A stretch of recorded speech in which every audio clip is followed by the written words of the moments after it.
So I just wanted to read some thoughts that I had made the other night, really on the subject of whether the self-isolation and the shutdown measures recently introduced are justified. And I really think to start off that it's important to start off with a clear blank slate, with an agnostic position, before we've actually researched any subject. So just not making any assumptions, allowing us to sort of start with a blank page, as it were, removing all assumed ideas, or at least questioning whether those ideas that we already have are correct or not.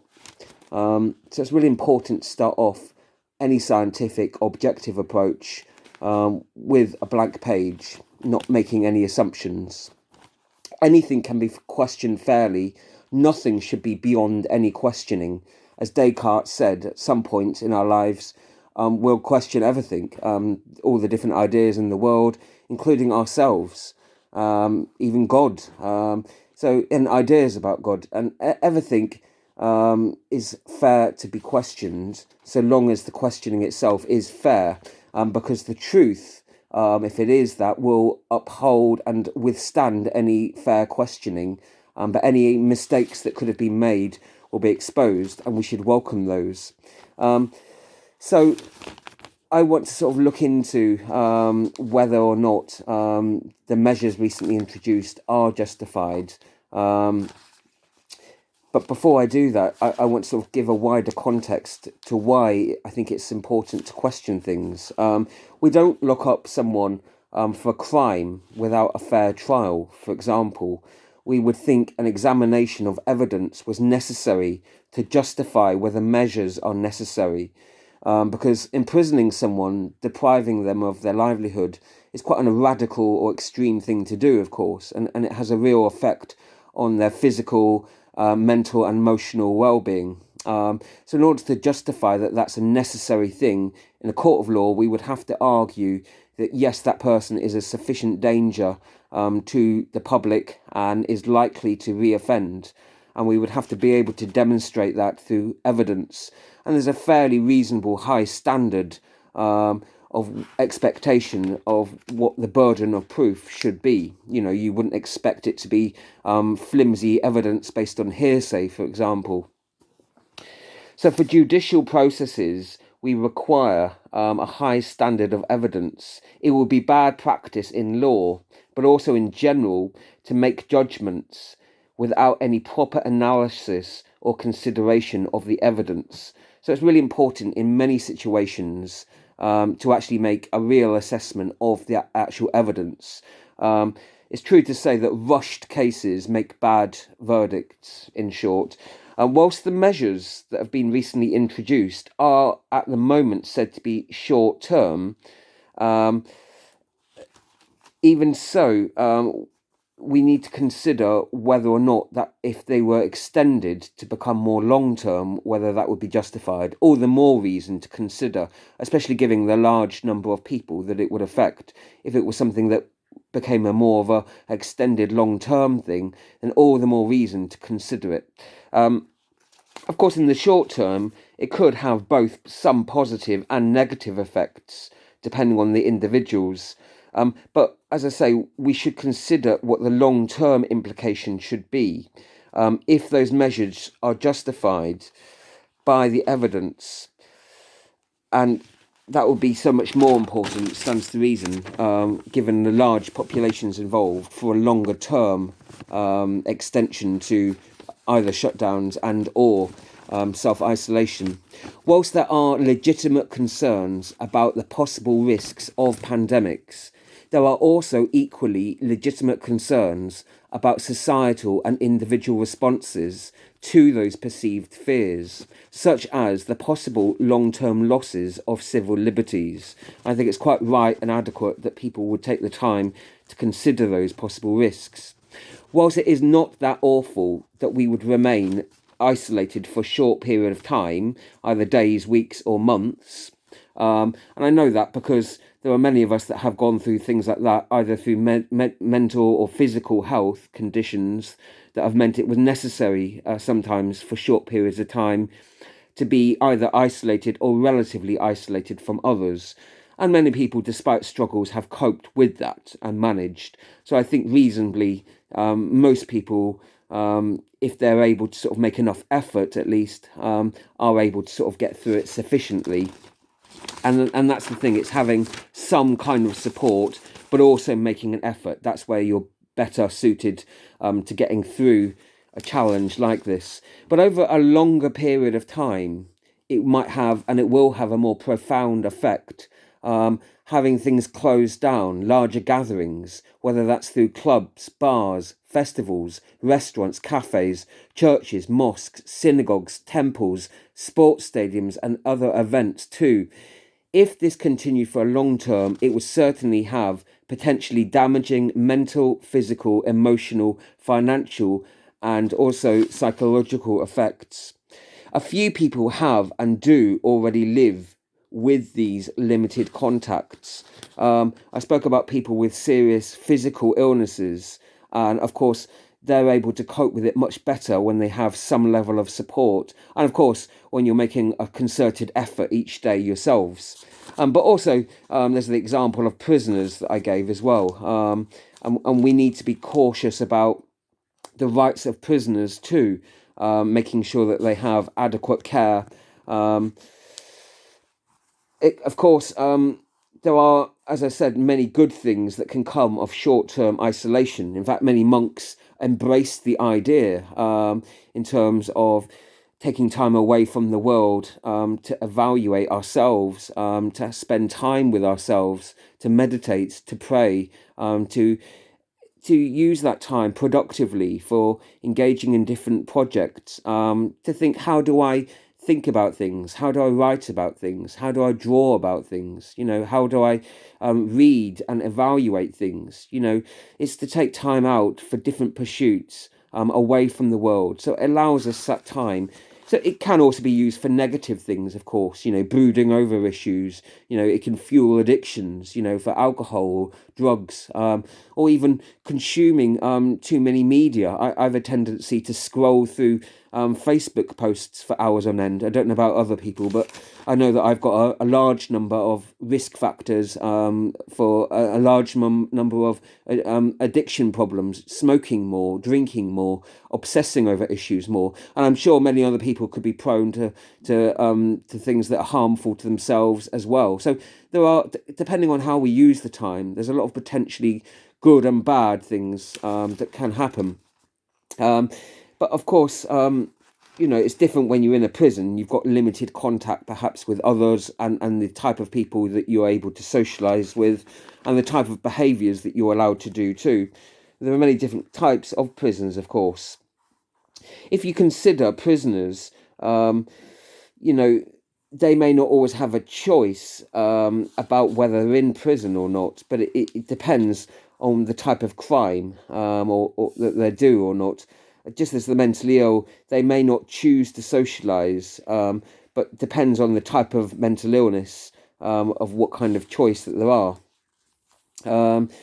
A few people have and do live with that limited contact and are able to, in the short term, with sufficient support.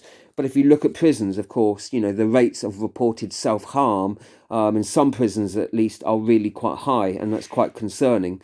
I suppose that depends on the type of prison, the type of support that's available within them, and the type of activities that they're allowed to engage with. All of those factors play a role. There may be occasions when it is legitimate to self-isolate oneself. Think of one in the depths of grieving, perhaps. If you're invited to a party, you may think that it's inappropriate. There may be times when that type of isolation can be harmful. However, think of someone who's going through a grief, even if they've been invited out by people that are concerned, supportive friends who might offer counselling and support that would be really helpful for them. So to turn down such a request as that, could be really negative for you. Likewise, there can be times when it is legitimate actually to isolate ourselves or to isolate other people. Think of the Mental Health Act, where it's only under strict conditions allowed to actually stage an intervention and deprive someone of their liberty. But that's only when they are proven to be a severe risk either to themselves or to other people. And the justification for that, of course, is to prevent them committing that harm to themselves and or to other people too. And you would need to have serious evidence to support those justified claims, to make those claims justified even. So you can't just deprive someone of liberty unless there's really good reasoning, and that's been the norm in mental health acts, but also in terms of when we choose or to isolate ourselves according to what those situations are and whether that's legitimate, whether that actually would actually help other people or not. You can imagine a scenario if you are really in the depths of a depression and you're not able to sort of get yourselves out of it, then it probably would be a bad thing to go and perhaps be a teacher at that time in charge of looking after children. If you're fairly okay with sort of dealing and managing the emotion to an extent, then it might be that you can control it enough to sort of reasonably conduct a class. So you have to sort of make a discerning judgment according to what the evidence is, according to the situation. So we have to concern, in the case with someone who has committed a violent offence, we might make a decision, or the probation might make a decision according to the risk of public safety, or depending on whether they might show remorse or not, or depending on how their behaviour has been in the time in prison. They might consider that various evidence. Yet there may be times when it might be illegitimate, counterproductive, even harmful to imprison someone. Think of an offender who has in fact shown genuine remorse and is openly apologetic and seems genuine and had shown good character and improvement in their conduct during a lengthy period of time. So it's quite normal that we would evaluate evidence to make an assessment of whether it is good practice or not to imprison someone or not. So that's just to give you a wider context, is actually normal practice to evaluate that evidence and not to rush to make any judgment within that. And we do that in many situations, not just for prisoners or people with mental or physical health considerations, but in our own lives anyway, when we make the decisions of whether to go out to a particular function or not, whether it would help or harm ourselves or others. So we all make those sort of judgments, and when we make them well, it's through judicial consideration of the evidence. Now, I would say that an innocent person is proven guilty until they've been proven. An innocent person is innocent until proven guilty. And by the same token, I would say that we generally should allow someone that freedom to go out and do things unless it's been proven there's a good reason why they should not. So I could sort of give good evidence to provide that if there is a really good case for that. And I think that stands to reason for me. I don't assume that everyone should be locked up unless they can prove otherwise. Otherwise, we might as well lock everybody up, indeed, and not let them out unless they can prove that. I tend to think the opposite, that we should allow people freedoms until we've seen the good proof that it would be harmful or dangerous to themselves or others to do that. It seems reasonable to comply with the short-term measures at the moment. For me, that's my perspective. Like keeping a reasonable safe distance from others, keeping up good hygiene standards, avoiding contact with others, and especially those with chronic conditions like COPD perhaps, avoiding large crowds. But we can also do this while questioning the necessity of it. Because it's one thing to alter plans for a few days, weeks, or even months, but quite another thing to alter your entire way of life for perhaps months or even years, or to allow children to inherit this perhaps as a new normal for the rest of their lives. So I'm saying, whilst it's quite acceptable and understandable to self-isolate, to err on the side of caution in case there are any real risks, and that's what I've been doing, it's also quite reasonable to assess whether those measures are genuine and necessary and justified as a long-term measurement. So it's not contradictory to do both. Questioning the long-term legitimacy does not imply putting anyone at risk in the short term, since one can still be self-isolating whilst doing so. I am urging people to begin this examination of the evidence and not to rush to any conclusions, because, as I said, rushed trials always make bad judicial verdicts much more likely, since we must have the adequate time.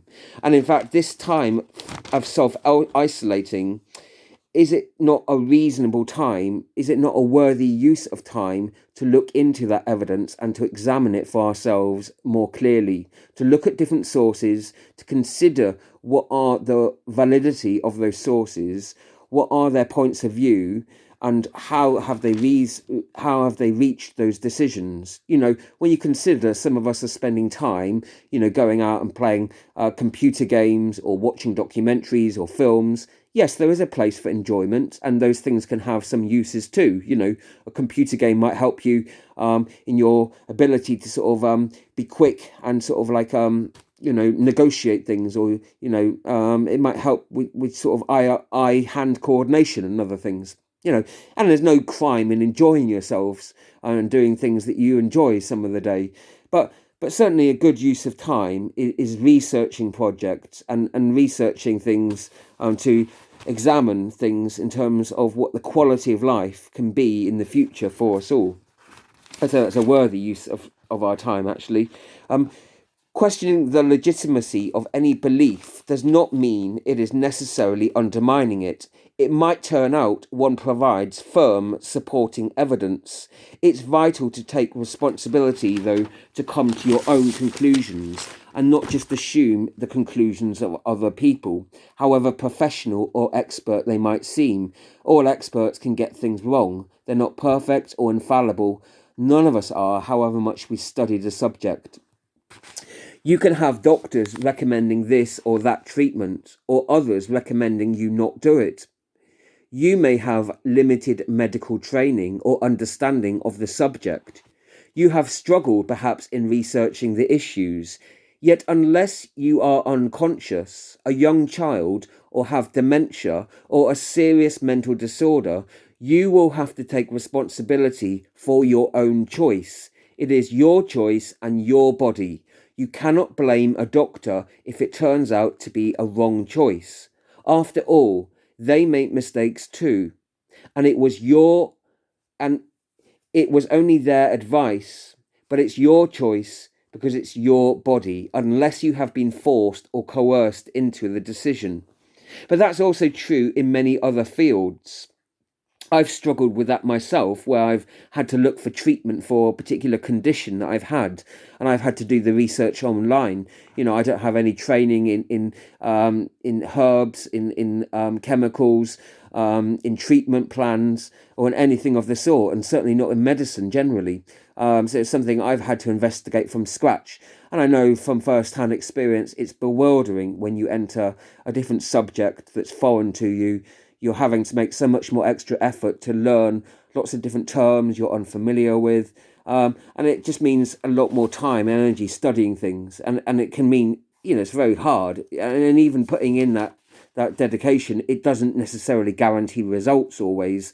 I find sometimes I could spend hours studying something and still be none the wiser on a subject, actually. And sometimes I'd find experts arguing this, some arguing the opposite.